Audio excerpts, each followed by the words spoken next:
Hi everyone, this is Wayne Rivers at Performance Construction Advisors, where we build better contractors. This week, I want to talk about building a culture of merit in a family business.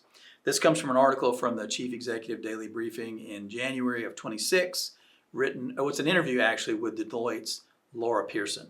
And she talks about three different aspects of creating a culture of merit in a family company. Now, what about this is important to you? Even today, after all these years, about 50%, a little more than 50% of our members are still family businesses. Family business is the number one form of business in the whole world. Always has, always will be, I think. So construction companies today are all about merit. Not like when I started 37 years ago. There was nepotism, let's face it. But today it's all about merit in construction companies. And it really is an industry changer.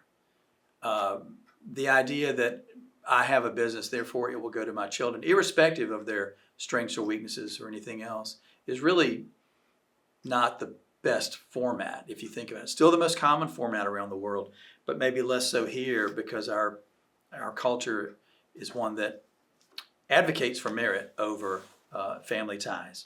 Now, what about this is important to you?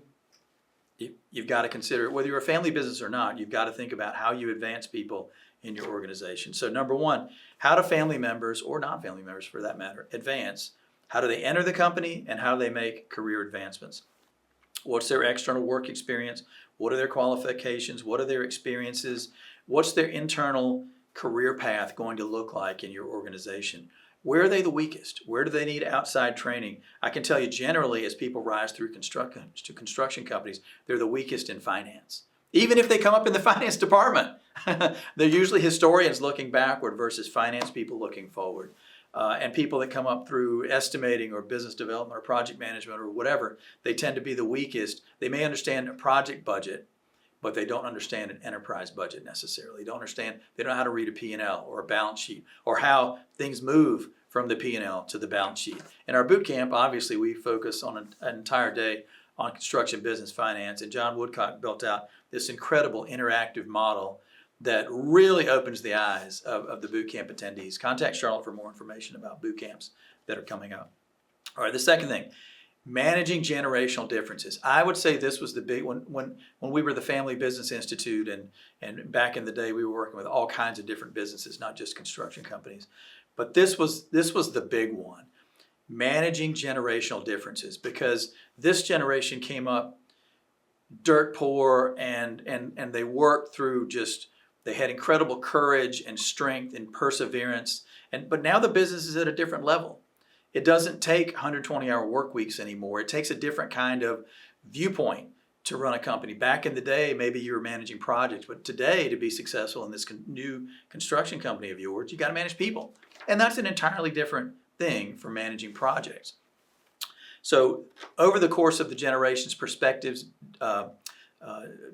develop differently, and you've got to find a way to consolidate that around what? Mission, vision, and values. They have to be the constants that all generations must believe in.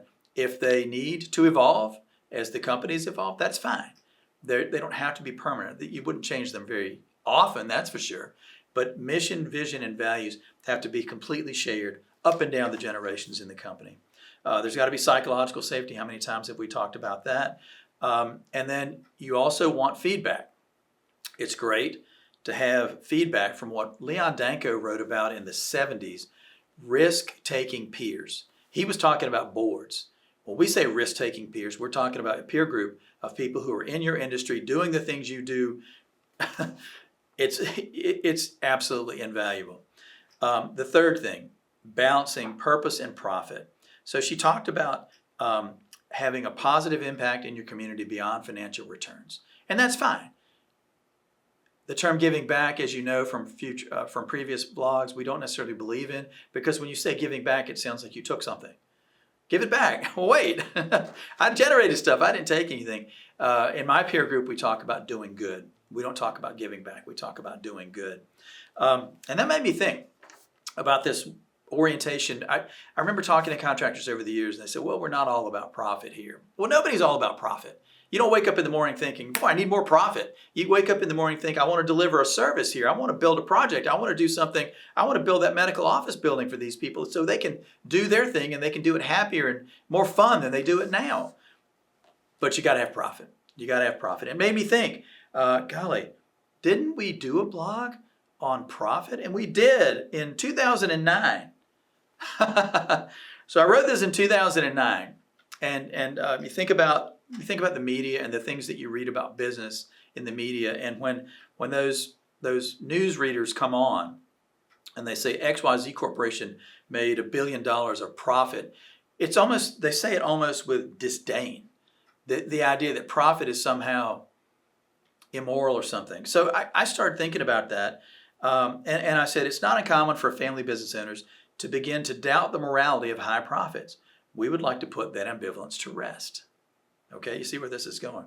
It's simply good stewardship to maximize profit and efficiency in any business. It may not be the stated purpose of your company, it shouldn't be, to make a profit. However, in the absence of profit, there won't be a company in the long run. How do I know this? Well, because 37 years. So I remember doing some basic benchmarking for a company. They were in a relatively small town. Town was in a bit of decline. And it was the first year they'd ever made $1 million of profit. And we kind of did benchmarking, and we said, golly, with your inputs, it probably should have been more like $2 million of profit. And they laughed at us. Dennis and Wayne, that's funny. We never thought we'd make $1 million of profit, much less $2 million. They're not here anymore. Because, this was written in 2009. Hard times hit construction. It lagged the regular economy in commercial construction, as you recall. So it was about 2010 before it really slammed the door on commercial construction. Having that extra $1 million on the balance sheet may have been the difference between death and survival for that company. It ain't all about profit, folks. I'm not trying to say it is. I'm just saying that it is good stewardship in your organization to run it as efficiently and effectively as possible. And one of the measures of how you're doing efficiency-wise is, guess what? Profit. Okay? So the general theme of the Chief Executive Daily Briefing was meritocracy is greater than nepotism. Well, of course it is. And to the degree that you can have a meritocracy in your family business, you're going to perform better and people are going to be happier. Ironically, people will be happier in the family, whether they work in the company or not, if you run your company as a meritocracy. What do you think? I might get some pushback on this one. Email me, wrivers@performanceconstruction.com. This is Wayne Rivers at PCA, where we build better contractors.